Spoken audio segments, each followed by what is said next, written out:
Facebook ਨੇ India ਦੇ ਵਿੱਚ ਕਿਵੇਂ ਹਿੰਦੂ ਤਵੀਆਂ ਦੇ ਨਾਲ ਹੱਥ ਰਲਾਏ ਹੋਏ ਨੇ ਇਸ ਨੂੰ ਜਿਹੜਾ ਐਕਸਪੋਜ਼ ਕੀਤਾ ਹੈ।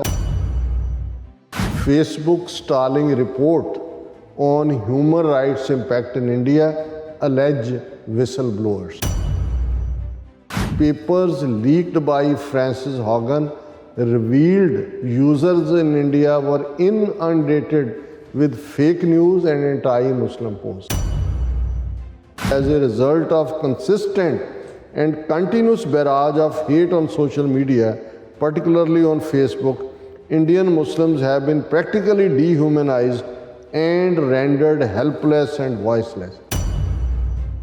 ਪੈਸਾ ਬਣਾਉਣ ਦੀ ਲਾਲਸਾ ਦੇ ਵਿੱਚ ਇਸ ਹੱਦ ਤੱਕ ਨੇ ਕਿ ਜੋ ਕੁਝ ਜਾਂਦਾ ਜਾਣ ਦਿਓ ਉਹ ਹੇਟ ਹੋਏ, ਉਹ ਕਿਸੇ ਦੀ ਕਰੈਕਟਰ ਅਸੈਸੀਨੇਸ਼ਨ ਹੋਏ, ਕਿਸੇ ਤੇ ਬੇਸਡ ਵਾਇਲੈਂਸ ਹੋਏ। Facebook allows unchecked inciting content that has become an instrument for targeting minorities, Dalits and women in India.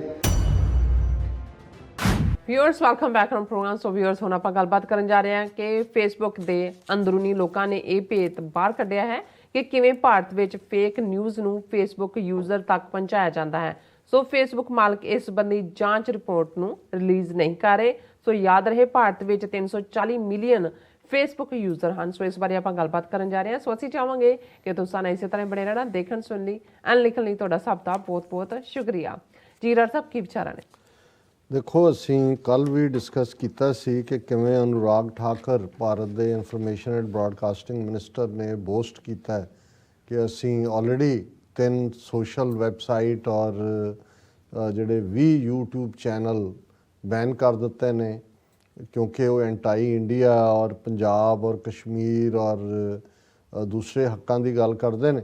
ਔਰ ਉਹਨੇ ਕਿਹਾ ਜੀ ਇੰਟਰਨੈਸ਼ਨਲ ਜਿਹੜੀਆਂ YouTube ਚੈਨਲ ਔਰ ਦੂਸਰੀਆਂ ਇਹ ਨੇ ਸੋਸ਼ਲ ਮੀਡੀਆ ਬਿਗ ਵਿਗਸ ਇਹ ਸਾਡੇ ਨਾਲ ਕੋਆਪਰੇਟ ਕਰ ਰਹੇ ਨੇ, ਆਉਣ ਵਾਲੇ ਪੀਰੀਅਡ 'ਚ ਵੀ ਅਸੀਂ ਕ੍ਰਸ਼ ਕਰ ਦਿਆਂਗੇ ਇਹ ਉਹ।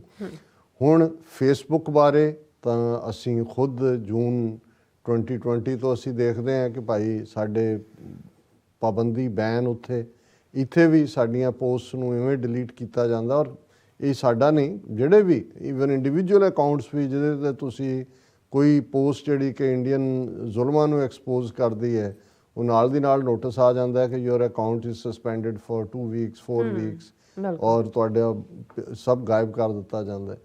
ਲੇਕਿਨ ਇਹ ਕਿਵੇਂ ਸਿਸਟੇਮੈਟਿਕ ਤਰੀਕੇ ਨਾਲ ਕੀਤਾ ਕਿਉਂਕਿ ਜਿਹੜੇ ਕੰਪਨੀ ਮਾਲਕ ਨੇ ਇੱਥੇ ਬੈਠਾ ਮਾਰਕ ਜ਼ਕਰਬਰਗ ਹੈ ਔਰ ਉੱਥੇ ਉਹਨਾਂ ਨੇ ਉਸ ਕਿਸਮ ਦੇ ਜਿਹੜੇ ਨੇ ਉਹ ਆਪਣੇ EMPLOYEE ਰੱਖੇ ਹੋਏ ਨੇ ਜਿਹੜੇ ਇੰਡੀਆ ਦੇ ਸ਼ੇਅਰ ਵੀ 10% ਕਿ ਕਿੰਨੇ ਨੇ। ਔਰ ਸਭ ਤੋਂ ਵੱਡੀ ਗੱਲ ਕਿ ਫੇਸਬੁੱਕ ਦੇ ਜੇ ਦੁਨੀਆ ਦੇ ਵਿੱਚ ਸਭ ਤੋਂ ਜ਼ਿਆਦਾ ਜਿਹੜੇ ਨੇ ਸਬਸਕ੍ਰਾਈਬਰ ਨੇ ਤੇ ਉਹ ਇੰਡੀਆ 'ਚ ਨੇ 340 ਮਿਲੀਅਨ। ਹੁਣ 340 ਮਿਲੀਅਨ 'ਚੋਂ ਕਿੰਨਾ ਰੈਵਨਿਊ ਜਨਰੇਟ ਕਰਦੇ ਇਸ ਲਈ ਇਹਨਾਂ ਨੇ ਅੱਖਾਂ ਬੰਦ ਕੀਤੀਆਂ ਹੋਈਆਂ। ਔਰ ਉੱਥੇ ਕਿਵੇਂ ਹਿੰਦੂ ਤਵੀ ਜਿਹੜੇ ਨੇ ਉਹਨਾਂ ਦੇ ਪੇਡ ਇੱਕ ਵੱਡੀ IT ਦੀ ਫੌਜ ਕਿਵੇਂ ਉਹ ਫੇਕ ਨਿਊਜ਼ ਪਲਾਂਟ ਕਰਦੀ ਹੈ, ਕਿਵੇਂ ਜਿਹੜਾ ਉਹ ਐਂਟਾਈ ਮਾਈਨੋਰਿਟੀ ਪ੍ਰੋਪੇਗੈਂਡਾ, ਕਿਵੇਂ ਉਹਨਾਂ ਨੇ ਈਵਨ ਜਦੋਂ ਅਸੀਂ ਐਪ ਬਣਾ ਕੇ ਬੁਲੀ ਐਪ ਔਰ ਫਲਾਣੀ ਐਪ ਜਿਹੜੀ ਹੈ ਉਹ ਸਾਰੇ ਨੂੰ ਦੇਖਿਆ ਕਿ ਵੀ ਕਿਵੇਂ ਉਹਨਾਂ ਨੇ ਮੁਸਲਿਮ ਵੂਮੈਨ ਉਹ ਆਕਸ਼ਨ 'ਤੇ ਲਾਈਆਂ। ਫਿਰ ਉਹਨਾਂ ਦੇ ਜਿਹੜੇ ਨੇ ਕਲੱਬ ਹਾਊਸ ਕੀ ਕਰ ਰਹੇ ਨੇ। ਪਰ ਫੇਸਬੁੱਕ ਇਹਦੇ 'ਚ ਕਿਸ ਲੈਵਲ 'ਤੇ ਇਹਨਾਂ ਦੀ ਅਥਾਰਟੀ ਕੰਪਲੀਸਿਟ ਹੈ ਇਸ ਬਾਰੇ ਵਿਸਲ ਬਲੋਅਰ ਲਫ਼ਜ਼ ਜਿਹੜਾ ਅੰਗਰੇਜ਼ੀ ਦੇ ਵਿੱਚ ਖਾਸ ਤੌਰ 'ਤੇ ਉਦੋਂ ਆਇਆ ਜਦੋਂ ਈਵਨ ਇੱਥੇ ਔਰ ਉਸ ਦਾ ਅਸਾਂਜੇ ਔਰ ਵਿਕੀਲੀਕਸ ਔਰ ਇਹ ਸਾਰੇ ਉਸ ਪੀਰੀਅਡ 'ਚ ਵਿਸਲ ਬਲੋਅਰ ਜਿਹੜਾ ਅੰਦਰ ਦਾ ਭੇਤੀ ਹੈ ਕਿਉਂਕਿ ਅੰਦਰ ਕੰਮ ਕਰਦਾ ਰਿਹਾ ਔਰ ਉਹਨੂੰ ਇਹ ਲੱਗਦਾ ਸੀ ਕਿ ਵੀ ਜੋ ਹੋ ਰਿਹਾ ਗਲਤ ਹੋ ਰਿਹਾ ਔਰ ਉਹ ਇੱਕਦਮ ਆ ਕੇ ਉਹ ਭੇਤ ਖੋਲ੍ਹ ਦਿੰਦਾ। ਹਾਲਾਂ ਉਹਨਾਂ 'ਚੋਂ ਕਈ ਵਿਚਾਰੇ ਇੱਧਰ ਉੱਧਰ ਕੋਈ ਅਸਾਈਲਮ ਲੱਭ ਰਿਹਾ, ਕੋਈ ਜੇਲ੍ਹਾਂ ਦੇ ਵਿੱਚ ਡੱਕਿਆ ਜਾਂਦਾ। ਪਰ ਮੈਂ ਸਮਝਦਾ ਹਾਂ ਵੀ ਜਦੋਂ ਅਸੀਂ ਸੱਚ ਹੱਕ ਇਨਸਾਫ ਦੀ ਆਵਾਜ਼ ਚੁੱਕਣ ਵਾਲਿਆਂ ਨੂੰ ਕਹਿੰਦੇ ਹਾਂ ਤਾਂ ਉਹਨਾਂ 'ਚ ਜਿਹੜੇ ਵਿਸਲ ਬਲੋਅਰ ਨੇ ਉਹ ਸਭ ਤੋਂ ਉਹਨਾਂ ਦਾ ਔਖਾ ਕੰਮ ਹੈ। ਉਹ ਸਫ਼ਰ ਕਰਦੇ ਨੇ, ਪਹਿਲਾਂ ਤਾਂ ਉਹ ਜੌਬ ਛੱਡਦੇ ਨੇ ਜਿਹਦੇ 'ਚ ਹੁੰਦੇ ਨੇ, ਫਿਰ ਉਹ ਬਾਹਰ ਆਉਂਦੇ ਨੇ ਔਰ ਉਹ ਜਦੋਂ ਆਵਾਜ਼ ਚੁੱਕਦੇ ਨੇ ਉਹਨਾਂ ਦੀ ਅੱਗੋਂ ਪਰਸੀਕਿਊਸ਼ਨ ਹੁੰਦੀ ਹੈ। ਹੁਣ ਫੇਸਬੁੱਕ ਨੇ ਇੰਡੀਆ ਦੇ ਵਿੱਚ ਕਿਵੇਂ ਹਿੰਦੂ ਤਵੀਆਂ ਦੇ ਨਾਲ ਹੱਥ ਰਲਾਏ ਹੋਏ ਨੇ ਇਸ ਨੂੰ ਜਿਹੜਾ ਐਕਸਪੋਜ਼ ਕੀਤਾ ਔਰ ਇਹ ਜਿਹੜੇ ਪ੍ਰੋਮੀਨੈਂਟ ਇਹਨਾਂ ਦੇ ਫੇਸ ਬਲੋਅਰ ਦੋ ਜਿਹੜੀਆਂ ਨੇ ਸ਼ਖਸੀਅਤਾਂ ਫ੍ਰਾਂਸਿਸ ਹੌਗਨ ਐਂਡ ਸੋਫੀ ਝਾਂਗ, ਔਰ ਇਹਦੇ ਨਾਲ ਨਾਲ ਈਵਨ ਫੇਸਬੁੱਕ ਦਾ ਸਾਬਕਾ ਵਾਈਸ ਪ੍ਰੈਜ਼ੀਡੈਂਟ ਬ੍ਰਾਇਨ ਬੋਲੈਂਡ, ਉਹਨਾਂ ਨੇ ਇਹਨਾਂ ਸਾਰਿਆਂ ਨੂੰ ਐਕਸਪੋਜ਼ ਕੀਤਾ ਕਿ ਵੀ ਇਹ ਕੀ ਹੋ ਰਿਹਾ। ਔਰ ਉਹਨਾਂ ਨੇ ਹੁਣ ਕਿਉਂਕਿ ਫੇਸਬੁੱਕ ਨੇ ਨਵਾਂ ਨਾਮ ਮੈਟਾ ਰੱਖਿਆ, ਔਰ ਇਹ ਜਿਹੜੀ ਅਸੀਂ ਖਬਰ ਸਾਂਝੀ ਕਰ ਰਹੇ ਹਾਂ ਪਿਛਲੇ ਕੱਲ੍ਹ ਦੀ ਰੋਇਟਰ ਨਿਊਜ਼ ਏਜੰਸੀ ਦੀ ਖਬਰ ਹੈ, ਦਾ ਟੈਲੀਗ੍ਰਾਫ ਨੇ ਇਸ ਨੂੰ ਛਾਪਿਆ, ਔਰ ਉਸ ਦੀ ਜਿਹੜੀ ਹੈਡਲਾਈਨ ਹੈ ਇਹ ਹੈ Facebook stalling report on human rights impact in India allege whistleblowers. ਕਿ ਵਿਸਲ ਬਲੋਅਰਸ ਨੇ ਇੰਕਸ਼ਾਫ ਕੀਤਾ, ਉਹਨਾਂ ਨੇ ਦੋਸ਼ ਲਾਇਆ ਕਿ ਕਿਵੇਂ ਫੇਸਬੁੱਕ ਜਿਹੜੀ ਹੈ ਉਹ ਉਹਨੂੰ ਰਿਪੋਰਟਾਂ ਰੋਕ ਰਹੀ ਹੈ, ਜਿਹੜੀ ਕਿ ਕਿਵੇਂ ਹਿਊਮਨ ਰਾਈਟਸ ਵਾਇਲੇਟ ਇੰਡੀਆ 'ਚ ਹੋ ਰਹੇ ਨੇ। Papers leaked by Frances Haugen revealed users in India were inundated with fake news and anti-Muslim posts, ਜਿਹੜੇ ਉਹਨੇ ਰਿਲੀਜ਼ ਕੀਤੇ ਨੇ ਫ੍ਰਾਂਸਿਸ ਹੌਗਨ ਨੇ ਔਰ ਦੂਸਰੇ ਸੋਫੀ ਝਾਂਗ ਨੇ, ਔਰ ਉਹਨਾਂ ਨੇ ਇੱਕ ਜਿਹੜੀ ਇਹ ਖਬਰ ਦਾ ਬੇਸ ਉਹਨਾਂ ਨੇ ਬਣਾਇਆ ਕਿ more than 20 organization on Wednesday joined whistleblowers, 20 organizations ਇਹਨਾਂ ਦੇ ਨਾਲ ਹੋਰ ਜੁੜੀਆਂ ਨੇ, ਔਰ ਉਹਨਾਂ ਨੇ ਫੇਸਬੁੱਕ ਔਰ ਉਹਨਾਂ ਨੇ ਦੇ demanded the company now called meta release it's findings. ਕਿਉਂਕਿ ਜਦੋਂ ਇਹ ਰੌਲਾ ਪਿਆ ਸੀ ਔਰ ਇੰਡੀਆ ਦੀ ਜਿਹੜੀ ਡਾਇਰੈਕਟਰ ਸੀ ਉਹ ਮੋਦੀ ਦੀ ਕਲੋਜ਼, ਉਹਨੂੰ ਰਿਜ਼ਾਈਨ ਕਰਨਾ ਪਿਆ ਸੀ, ਔਰ ਫੇਸਬੁੱਕ ਨੇ ਉਦੋਂ ਇਹ ਕਿਹਾ ਸੀ ਕਿ ਜੀ ਅਸੀਂ ਇੱਕ ਲਾ ਫਰਮ ਫੋਲੀ ਹੌਗ 2020 'ਚ ਹਾਇਰ ਕੀਤੀ ਸੀ ਕਿ ਇੰਡੀਪੈਂਡੈਂਟ ਰਿਵਿਊ ਕਰੇਗੀ ਕਿ ਇਹ ਜਿਹੜੀਆਂ ਫੇਕ ਨਿਊਜ਼ ਔਰ ਦੂਸਰੀਆਂ ਪਲਾਂਟ ਹੋਈਆਂ ਉਹਦਾ ਇੰਡੀਆ 'ਤੇ ਕੀ ਇੰਪੈਕਟ ਹੈ। ਲੇਕਿਨ ਇਹ 2020 ਤੋਂ ਬਾਅਦ 2022 ਆ ਗਿਆ, ਇਸ ਦੀ ਜਿਹੜੀ ਰਿਪੋਰਟ ਹੈ ਕੋਈ ਬਾਹਰ ਨਹੀਂ ਆਈ। ਸੋ ਇਹਨਾਂ 20 ਆਰਗੇਨਾਈਜੇਸ਼ਨਸ ਨੇ ਅਲੋਂਗ ਵਿਦ ਇਹ ਦੋਨੋਂ ਵਿਸਲ ਬਲੋਅਰ ਔਰ ਸਾਬਕਾ ਵਾਈਸ ਪ੍ਰੈਜ਼ੀਡੈਂਟ ਫੇਸਬੁੱਕ ਦਾ, ਉਹਨਾਂ ਨੇ ਡਿਮਾਂਡ ਕੀਤੀ ਹੈ ਕਿ as a result of consistent and continuous barrage of hate on social media, particularly on Facebook, Indian Muslims have been practically dehumanized and rendered helpless and voiceless। ਕਿ ਜਿਵੇਂ social media ਦਾ ਇਸਤੇਮਾਲ ਖਾਸ ਤੌਰ 'ਤੇ ਫੇਸਬੁੱਕ ਦਾ ਕੀਤਾ ਗਿਆ, ਭਾਰਤੀ ਮੁਸਲਮਾਨ ਜਿਹੜੇ ਨੇ ਔਰ ਸਿੱਖ, ਕਿਵੇਂ ਉਹ ਬਿਲਕੁਲ ਉਹਨਾਂ ਦੀ ਆਵਾਜ਼ ਕੁਚਲ ਦਿੱਤੀ ਗਈ ਹੈ ਔਰ ਉਹ ਬੇਬਸ ਨੇ। ਔਰ ਇਸ ਦੇ ਉੱਤੇ ਉਹਨਾਂ ਨੇ ਕਿਹਾ ਕਿ ਬਈ ਇਹਨਾਂ ਨੇ ਇੱਕ ਗਰੁੱਪ ਬਣਾਇਆ ਵਿਸਲ ਬਲੋਅਰਸ ਨੇ, ਔਰ ਦੂਜਾ ਉਹਦਾ ਉਹਨਾਂ ਨੇ ਰੱਖਿਆ ਰੀਅਲ ਫੇਸਬੁੱਕ ਓਵਰਸਾਈਟ ਬੋਰਡ। ਉਹ ਇਸ ਦੇ ਉੱਤੇ ਪੂਰੀ ਨਜ਼ਰਸਾਨੀ ਕਰ ਰਹੇ ਨੇ ਕਿ ਫੇਸਬੁੱਕ ਕਿਵੇਂ ਹਾਈਡ ਕਰ ਰਹੀ ਹੈ ਫੈਕਟ। ਔਰ ਉਹਨਾਂ ਨੇ in November rights group told the Wall Street Journal that social media company had narrowed the draft report scope and was delaying the process of releasing it। ਪਹਿਲਾਂ ਉਹਨੂੰ broader aspect ਇਨਵੈਸਟੀਗੇਟ ਕਰਨਾ ਸੀ, ਉਹਨੂੰ ਉਹਨਾਂ ਨੇ ਕੱਟ ਕੀਤਾ, ਔਰ ਹੁਣ 2 ਸਾਲ ਬੀਤਣ ਬਾਅਦ ਵੀ ਫੇਸਬੁੱਕ ਉਹਨੂੰ ਰਿਪੋਰਟ ਨੂੰ ਰਿਲੀਜ਼ ਨਹੀਂ ਕਰ ਰਿਹਾ।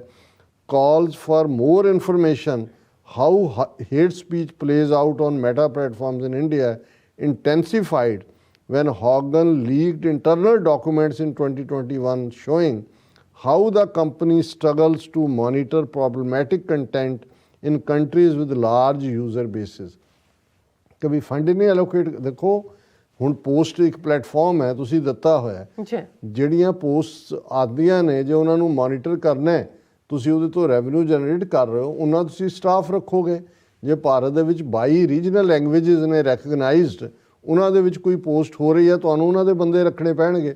ਪਰ ਇਹ ਪੈਸਾ ਬਣਾਉਣ ਦੀ ਲਾਲਸਾ ਦੇ ਵਿੱਚ ਇਸ ਹੱਦ ਤੱਕ ਨੇ ਕਿ ਜੋ ਕੋਈ ਜਾਂਦਾ ਜਾਣ ਦਿਓ, ਉਹ ਹੇਟ ਹੋਏ, ਉਹ ਕਿਸੇ ਦੀ ਕਰੈਕਟਰ ਅਸੈਸੀਨੇਸ਼ਨ ਹੋਏ, ਕਿਸੇ ਤੇ ਬੇਸਡ ਵਾਇਲੈਂਸ ਹੋਏ। ਔਰ ਇਹੀ ਕਾਰਨ ਹੈ ਕਿ ਕਈ ਥਾਵਾਂ 'ਤੇ ਜਿਹੜੇ ਕਿਲਰ ਨੇ ਉਹ ਲਾਈਵ ਨਾਲ ਸ਼ੋਅ ਕਰ ਰਹੇ ਸੀ ਕਿ ਬਈ ਉਹ ਕਿਲ ਕਰ ਰਹੇ ਨੇ, ਬਿਲਕੁਲ। ਔਰ ਲੇਕਿਨ ਕਿਉਂਕਿ ਕੋਈ ਉਹ ਮੋਨੀਟਰਿੰਗ ਲਾਈਨ ਉਸ ਦੇ ਉੱਤੇ ਉਹਨਾਂ ਨੇ ਨਹੀਂ ਰੱਖੀ ਹੋਈ, ਔਰ ਉਹ ਹੇਟ ਬਰਾਬਰ ਜਾਰੀ ਹੈ। ਔਰ ਉਹਨਾਂ ਨੇ ਕਿਹਾ ਕਿ ਬਈ the papers revealed in particular how users in India were inundated with fake news, hate speech, including anti-Muslim posts and bots interfering with the elections। ਕਿ ਕਿਵੇਂ ਚੋਣਾਂ ਦੇ ਨੇੜੇ ਫੇਕ ਖਬਰਾਂ ਬਣਾ ਕੇ ਉਸ ਪਲੇਟਫਾਰਮ ਨੂੰ ਵਰਤਿਆ ਗਿਆ। These papers underscored an ongoing critique that the company does not allocate proportional resources to its large non-English markets। ਕਿ ਉਹਨਾਂ ਨੇ ਜਿਹੜੇ ਸੋਰਸ ਨਹੀਂ ਦਿੱਤੇ ਹੋਏ, ਔਰ ਉਹਦੇ 'ਚ ਉਹਨਾਂ ਨੇ ਅੱਗੋਂ ਡੀਟੇਲ ਦਿੱਤੀ ਹੈ ਕਿ ਬਈ ਭਾਰਤ ਦੇ ਵਿੱਚ 340 ਮਿਲੀਅਨ ਉਹਦੇ ਯੂਜ਼ਰ ਨੇ, ਲੇਕਿਨ ਜਿਹੜਾ ਉਹਨਾਂ ਨੇ ਸਾਰੀਆਂ ਹੀ US ਤੋਂ ਬਿਨਾਂ ਨਾਨ US ਕੰਟਰੀਜ਼ ਲਈ ਸਿਰਫ 13% ਬਜਟ ਮਾਰਕ ਕੀਤਾ ਹੋਇਆ ਹੈ। Such funding issues are particularly stark in countries like India, which has 22 official languages।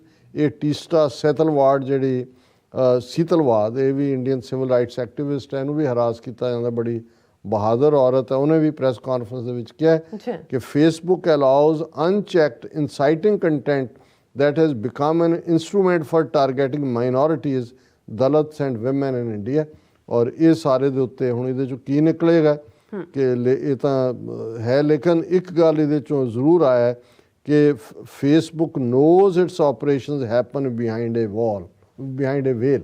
ਇਹ ਹੌਗਨ ਜਿਹੜਾ ਵਿਸਲ ਬਲੋਅਰ ਹੈ ਕਿ ਉਹਨਾਂ ਨੇ ਕਿਹਾ ਵੀ ਇਹਨਾਂ ਨੇ ਆਪਣੀਆਂ ਕਰਤੂਤਾਂ ਦੇ ਇੱਕ ਪਰਦਾ ਪਾਇਆ ਹੋਇਆ ਹੈ। when we speak to each other we begin to see a larger, more comprehensive view। We must push for mandatory transparency। ਕਿ ਜਦੋਂ ਅਸੀਂ ਹੁਣ ਆਵਾਜ਼ ਚੁੱਕੀ ਹੈ, ਇਹ ਬਿਲਕੁਲ ਜ਼ਰੂਰੀ ਹੈ ਕਿ ਟਰਾਂਸਪੇਰੈਂਸੀ ਹੋਏ ਕਿ ਇਹ unless Facebook is required to publish, India will not get the safety it deserves, she added। ਉਹਨੇ ਕਿਹਾ ਕਿ ਭਾਈ ਇਹ ਜਿਹੜਾ ਹੈ, ਜਦੋਂ ਤੱਕ ਇਹਨਾਂ ਨੂੰ ਫੇਸਬੁੱਕ ਨੂੰ ਔਰ ਇਸ ਦੇ ਉੱਤੇ ਕਾਂਗਰਸ 'ਚ ਵੀ ਹੀਅਰਿੰਗਸ ਹੋਈਆਂ, UK ਦੇ ਵਿੱਚ ਵੀ ਚੱਲ ਰਿਹਾ, ਲੇਕਿਨ ਇਸ ਤੋਂ ਇਹ ਅੰਦਾਜ਼ਾ ਹੁੰਦਾ ਹੈ ਕਿ ਜਿਹਨੂੰ ਅਸੀਂ ਬਹੁਤ ਵਾਰ ਸਮਝਦੇ ਹਾਂ ਜੀ ਕਿ ਸੋਸ਼ਲ ਮੀਡੀਆ ਪਲੇਟਫਾਰਮ ਉਹ ਸਾਨੂੰ ਆਪਣੀ ਗੱਲ ਕਹਿਣ ਦਾ ਮੌਕਾ ਦਿੰਦਾ ਹੈ, ਪਰ ਸਾਡੇ ਮੌਕੇ ਤਾਂ ਖੋਹ ਲਏ ਅਸੀਂ, ਕਿਉਂਕਿ ਕੰਟਰੋਲ ਜਿਨ੍ਹਾਂ ਦੇ ਕੋਲ ਹੈ ਉਹ ਰਲੇ ਹੋਏ ਨੇ ਹਾਕਮਾਂ ਦੇ ਨਾਲ, ਕਿਉਂਕਿ ਉਹਨਾਂ ਦੇ ਲਾਅ ਉਹਨਾਂ ਨੂੰ ਆਪਰੇਟ ਕਰਨ ਦਿੰਦੇ ਨੇ। 340 ਮਿਲੀਅਨ ਚੋਂ ਜਿੰਨਾ ਉਹ ਰੈਵਨਿਊ ਜਨਰੇਟ ਕਰਦੇ ਨੇ, ਤੇ ਜਿਹੜੀਆਂ ਡਿਸੈਂਟਿੰਗ ਆਵਾਜ਼ਾਂ ਨੇ ਉਹਨਾਂ ਤੋਂ ਉਹਨਾਂ ਨੇ ਕੀ ਲੈਣਾ।